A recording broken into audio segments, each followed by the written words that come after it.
I told them to stop. They didn't listen. Karen ripped out my wife's bush, turned my driveway into a damn shortcut for soccer moms and HOA wannabes. So I built something. Buried deep under the gravel, steel, pressure-loaded, hidden. And when her Mercedes rolled in like she owned the place, I hit the switch. Tsk, boom! Her tires popped like balloons at a birthday party. She screamed. I sipped my coffee, and right then, she knew. This wasn't her road. It was mine. And she was done trespassing. My name is Jack McKinley. I'm 45 years old, and I've lived a life that left more bruises on the inside than most people will ever see. I used to be a husband, an engineer, a man with a plan. Now I'm just a guy with a dog, a toolbox, and a house too big for one person. My wife, Emily, died 2 years ago in a head-on collision with a drunk driver. She was on her way home from picking up a pie for my birthday. They said she died instantly. I didn't. Something in me kept breathing, but it wasn't life. Not really. Since then, peace became a currency I couldn't afford to lose. So I quit my job at the logistics firm and started consulting from home. It's quieter that way. No meetings, no forced smiles, just code, designs, and Max, our golden retriever who never left her side while she was alive and now never leaves mine. Emily and I had bought this house together, our dream home. A corner lot with a curved driveway, tucked back from the main road. It was like our own little retreat. She always said it felt like a secret garden. We planted trees together, built a bird bath where we buried a time capsule with silly little notes and a tiny bottle of cheap wine. She wanted us to dig it up on our 25th anniversary. We only made it to 11. This house became my entire world. The creak of the porch swing, the way the sun hit the front steps at dusk, even the cracks in the driveway. We built this life, one weekend project at a time.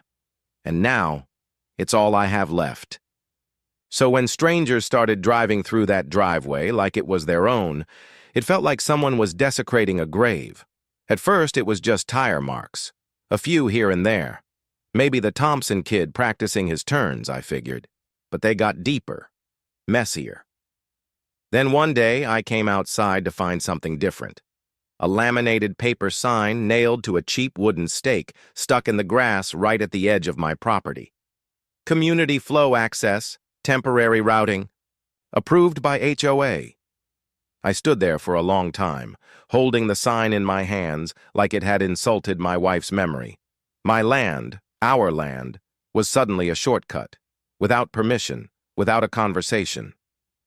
I got in the truck and drove straight to the HOA office. It was a converted model home at the front of the neighborhood, smelled like old brochures and artificial lemon cleaner. And there she was, Karen. Her real name. No joke. She looked exactly like the woman you're imagining. Stiff platinum hair that didn't move in the wind, eyebrows permanently arched, like she was always surprised by how much better she was than everyone else. She wore a pastel pink cardigan with pearl buttons and carried an iPad like a badge of authority.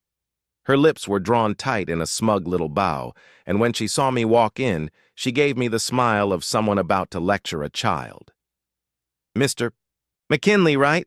she said, her voice sugar-sweet with a bitter aftertaste. "Parcel 74B. Lovely lot. We've just had to implement a little temporary traffic solution during construction on Maple Drive. It'll be just a few weeks." I told her it was my land. Private, not community, not for shortcuts. She didn't blink. She tapped her iPad with perfectly shaped beige nails and said, "Technically, your property borders the community boundary. That qualifies it as a soft access zone if approved by the board."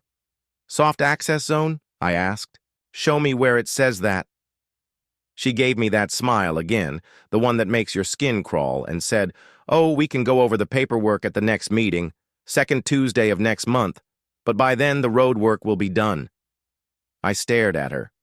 "You're telling me strangers can use my driveway and all I get is a promise to discuss it after it's already over?" She looked at me like I'd just failed a pop quiz.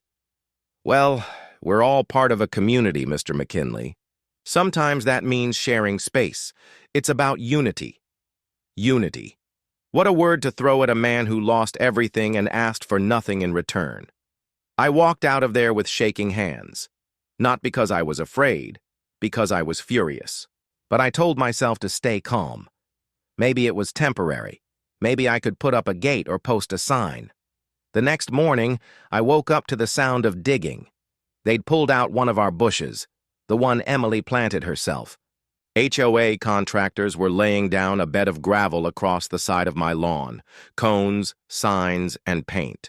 One of the signs read, "Exit only, please drive slow, on my land." I stood there barefoot in the driveway, Max beside me, staring at the mess like I was watching someone vandalize her headstone. That's when I knew Karen wasn't just a nuisance with a tablet. She was a tyrant in Kashmir, and she had declared war on the wrong man. The war didn't start with a bang. It started with a slow crawl of SUVs and minivans. By the end of that week, my driveway was busier than the freeway. I'd be on the porch, sipping coffee, when a line of cars would snake through like they were late for school drop-off. One woman actually waved at me as if I was her valet. Another honked when my trash bins were blocking the lane. I caught one kid skateboarding down the curve, earbuds in, acting like this was some kind of public park path. He almost collided with Max, who barked in warning and scared the kid off the board. I apologized. The kid flipped me off. That's when I stopped apologizing. The final straw? A mom in a minivan pulled into the driveway, rolled down her window, and asked if I could move the mailbox just a little to the left so she could swing wider. That evening, I found my neighbor Mitch loitering by the hedges. Mitch was a quiet guy, the kind who always smiled and helped put up Christmas lights, but never said more than 5 words unless you handed him a beer. Tonight, though, he looked like he'd swallowed one whole. "Jack," he said, voice low. "I didn't want to get involved, but what is it?" He shifted uncomfortably. "Karen's making moves, big ones. She's petitioning the county to reclassify your driveway as a neighborhood easement. She's calling it an unofficial emergency access route. Says the HOA needs it for community safety flow." My mouth went dry.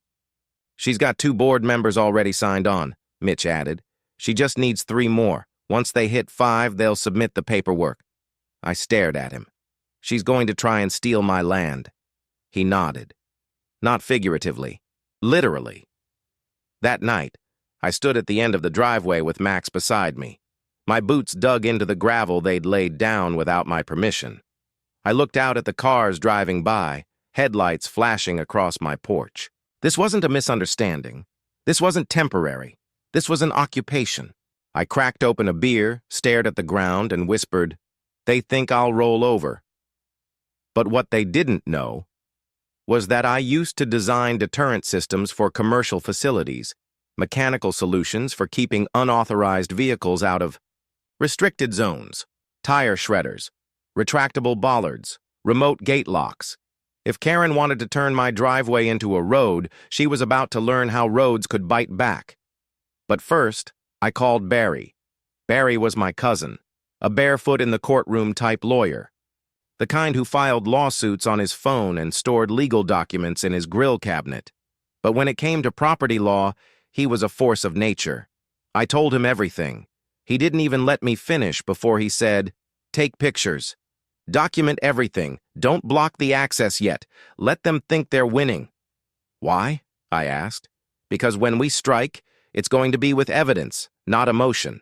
And trust me, Jack, we're going to bury them in paper so deep they'll need a zoning map just to find daylight." He told me to install cameras, record every car, every tire mark, every sign, get timestamps, get plates, and to leave everything as is for now. But Barry, they're tearing up my land, and every inch they touch is another nail in their coffin. So I did what he said. I became the world's most polite surveillance expert. Trail cams in the hedges, motion lights, infrared. I spent my evenings sipping coffee with Max while cars zipped through like this was Disneyland. And I waited for Karen to overstep. She didn't make me wait long. The next morning, I heard Max growling at the back fence. When I stepped outside, I nearly dropped my mug. 4 guys in neon vests were sawing through my fence. Not trimming, not patching, sawing. One of them turned around like I was interrupting his lunch break. "Karen approved this," he said casually. We're creating alternate access to connect the park trail. Gotta maintain flow. Flow. That cursed word again. This is my fence, I said, marching forward. You're on my land. He shrugged. Community adjacent. We don't need a permit. They packed up and left when I threatened to call the sheriff, but the damage was done. There was now a 5-foot-wide hole in my back fence, like someone had punched a doggy door into my life. I called Barry. Good, he said. Let them keep digging their own grave. Now we go on offense.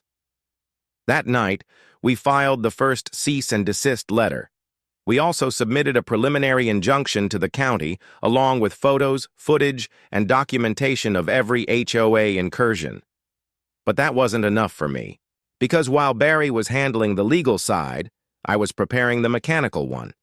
They wanted flow. They were about to get a masterclass in resistance. And the next part of this story? Well, that's where things start to get sharp. I woke up to the sound of tires crunching gravel, then another car, then 3 more. It was time. Max stood by the front window, ears alert. He knew something was coming. So did I. I walked to the garage, opened the breaker box, and flipped a hidden switch.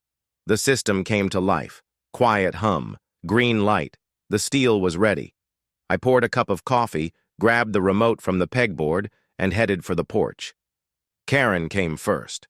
Like a queen arriving at her conquered province. Her white Mercedes glided onto my driveway like it belonged to her. She didn't even slow down to look. Didn't notice the slightly different texture in the gravel. Or maybe she didn't care. Because when you think you own the world, you stop looking at the ground. Behind her, 2 more SUVs, a silver Honda, a black Escalade, a caravan of entitlement. I watched them approach the trigger zone. The exact coordinates I had marked on the blueprint, calculated with the precision of a man who once designed moving floor traps for restricted docks. Karen's front wheels rolled right over the disguised steel plate. I clicked the button. Shh! A sharp, pressurized hiss of air and metal. The sound of defiance made physical. Crunch. Her tires exploded, both of them. The Mercedes lurched forward like a wounded animal. It ground to a halt in the center of the driveway, tires hissing and flapping like gutted prey. The cars behind her screeched to a halt. Karen stepped out, teetering in her heels like she was stepping onto a battlefield, not a driveway. Her perfectly pressed slacks were speckled with dust. Her blouse, some ridiculous lavender chiffon thing, was billowing in the breeze like a surrender flag she'd never admit to holding. She looked at the tires, then at me. I sipped my coffee. She screamed, "You sabotaged a community road!" I raised my voice just enough for the other drivers to hear. "Driveway! Private! You were warned!" She pointed at the gravel. "There are spikes in there!" "Yup," I said, calm as a sunrise. "Retractable. Legal. Fully documented. And there's a sign at the entrance. You missed it." She hesitated, then snarled, "You'll be hearing from the HOA." I smiled. "And you'll be hearing from Barry." She stared at me for a beat longer. Then her eyes narrowed. "Funny," she said quietly, just for me. "I wonder what Emily would think of all this." My blood went cold. That was a line she should have never crossed. I said nothing, just walked inside. I didn't need to fight her anymore. I'd already won. An hour later, a certified letter arrived from the HOA. It was absurd, of course. They demanded I remove dangerous installations and accused me of endangering community members. Barry's reply, sent via priority overnight courier, was a masterpiece. Cease and desist. Trespassing claims, damages, video evidence. And most satisfyingly, a full-color printout from my trail cam showing Karen's car entering the driveway past the warning sign. But Karen wasn't done. Oh no. Because narcissists don't retreat, they escalate. The emergency meeting. She called an emergency HOA meeting the next evening. Barry and I showed up 15 minutes late, on purpose. The room was packed. Folding chairs, bad coffee, and the smell of suburban politics. Karen sat at the head of the table, a stack of photos of her shredded tires spread out like crime scene evidence. She saw me walk in and smiled like a predator who still thought she had the upper hand. "This man," she said, standing dramatically, "has endangered this community. He has installed military-style traps on a shared access route." I raised a hand. She ignored me. Barry didn't. He stood, Hawaiian shirt clashing with the beige horror of the HOA room, and passed around printed copies of my property deed. "This isn't a shared route. It's private property, owned, documented, recorded. You voted to use it based on false information. That's fraud. That's liability." The room fell silent. Karen flushed. "He's exaggerating." Barry grinned. "Then let's talk about this." He played security footage. Karen's tech guy, Todd, caught at 2:14 a.m., dressed in black, cutting caution tape, trying to tamper with my gate lock. Gasps, murmurs. One woman audibly said, "Is that Todd?" Another voice from the back, "Karen, didn't you forge my signature last spring?" Barry looked Karen in the eye. "This was an organized act, on behalf of the HOA. That means you're responsible." A board member stood. "I move for a vote of no confidence." Another stood. "Seconded." "All in favor?"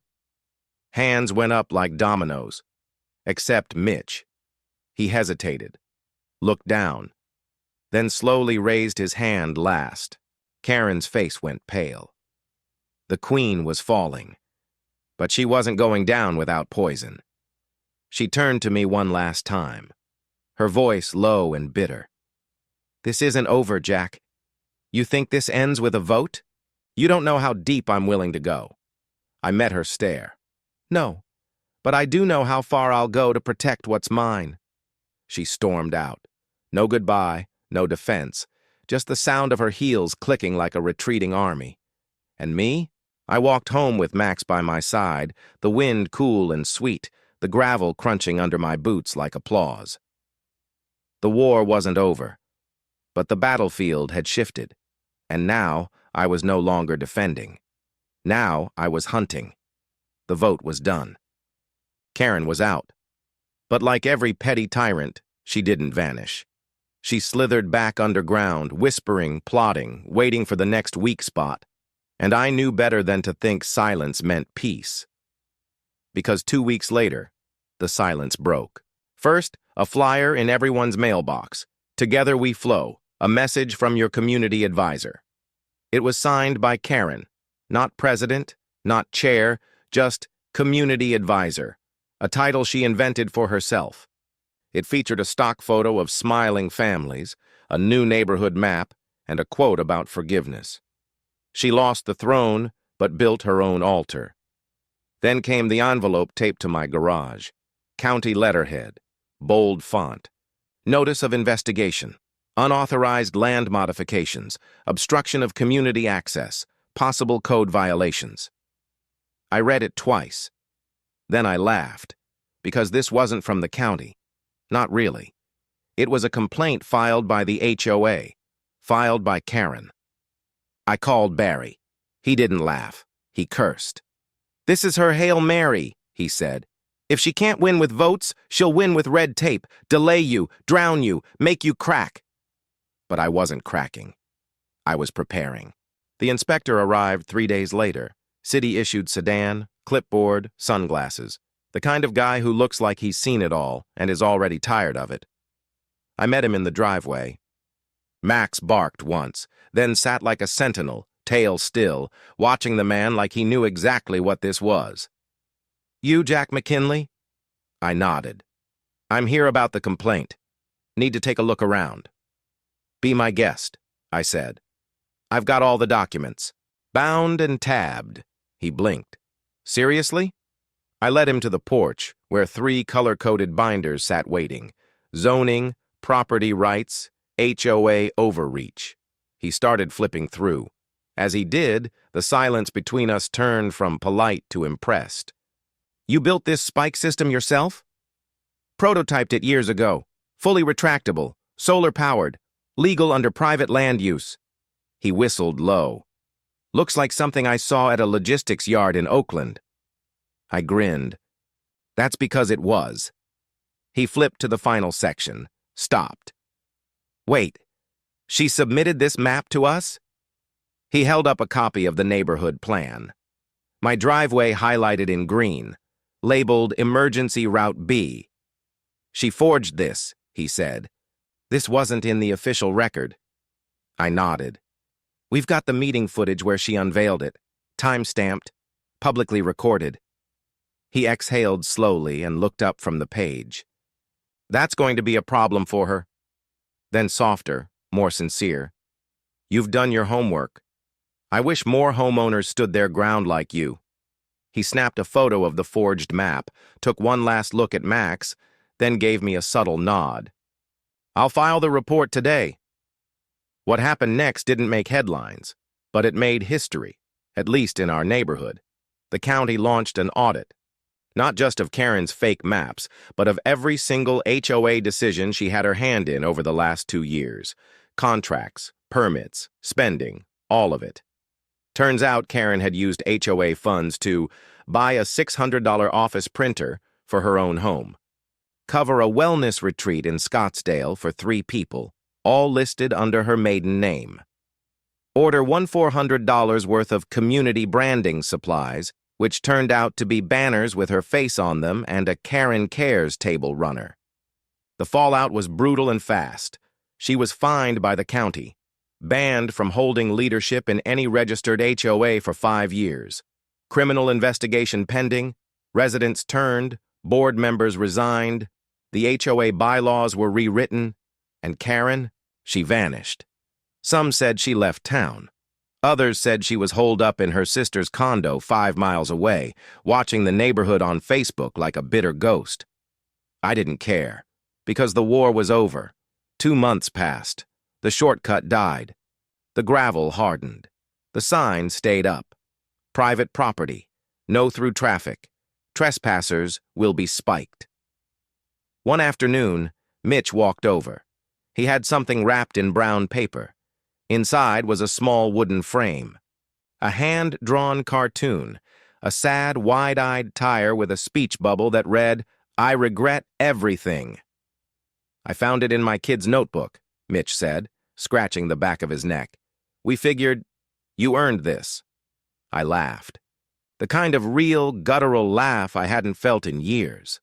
We grilled burgers that weekend. A casual invite turned into a block party.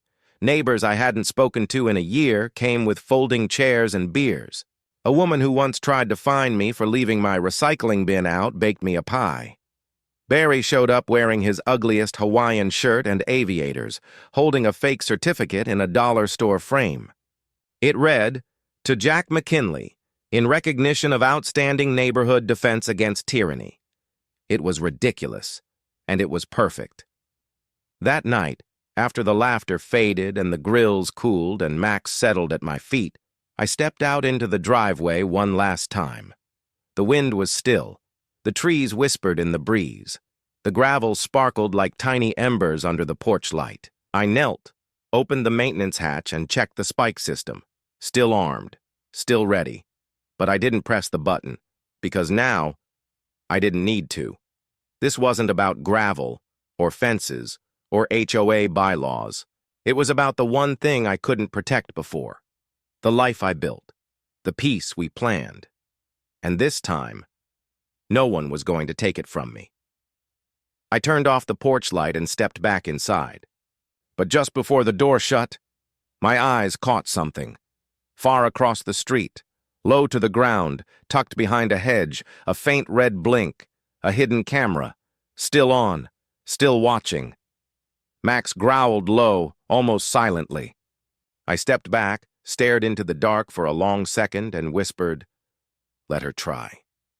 Then I closed the door. Karen was gone. But maybe not for good.